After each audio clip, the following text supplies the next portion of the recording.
ಈಗಿಂದ ಒಂದು 700-800 ಕೇಕ್ ಮಾಡಿದ್ದೀವಿ. ಇನ್ನೊಂದು 500 ಮಾಡೋ ಟಾರ್ಗೆಟ್ ಇದೆ.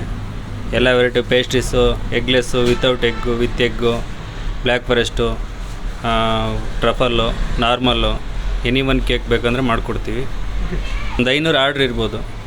ನೋಡಬೇಕು, ಸ್ಲಿಪ್ ನೋಡಿಬಿಟ್ಟು ಮಾಡಬೇಕು. ಇವಾಗ ಪ್ರತಿ ವರ್ಷನೇ ಇರುತ್ತೆ, ಡಿಮ್ಯಾಂಡ್ ಇರುತ್ತೆ. ಎಷ್ಟು ವೆರೈಟಿಯಲ್ಲಿ ನೀವು ರೆಡಿ ಮಾಡ್ತಾ ಇದ್ದೀರಿ? ಎಲ್ಲ ನಾರ್ಮಲಿಂದ ಹಿಡಿದು ಪೇಸ್ಟ್ ಯಾವ ವೆರೈಟಿ ಕೇಕ್ ಬೇಕಂದ್ರೆ ಮಾಡಿಕೊಡ್ತೀವಿ. ಹ್ಯಾಪಿ ನ್ಯೂ ಇಯರ್ ಅಂತ ಹೇಳುತ್ತಾ ನಾವು ಈ ಬೇಕ್ರಿಗೆ ಕೇಕ್ ತೊಗೊಳಕ್ಕೆ ಬಂದಿದ್ದೀವಿ. ನಮ್ಮ ಫ್ಯಾಮಿಲಿಯವರೆಲ್ಲ ಈ ಬೇಕ್ರಿ ತುಂಬ ಫೇಮಸ್ಸು. ಅದಕ್ಕೆ ನಾವು ಈ ಬೇಕ್ರಿ ಕೇಕ್ ಟೇಸ್ಟ್ ಎಲ್ಲ ಚೆನ್ನಾಗಿರುತ್ತೆ. ಅದಕ್ಕೆ ನಾವು ಈ ಬೇಕ್ರಿ ಕೇಕ್ ತೊಗೊಳಕ್ಕೆ ಬಂದಿದ್ದೀವಿ.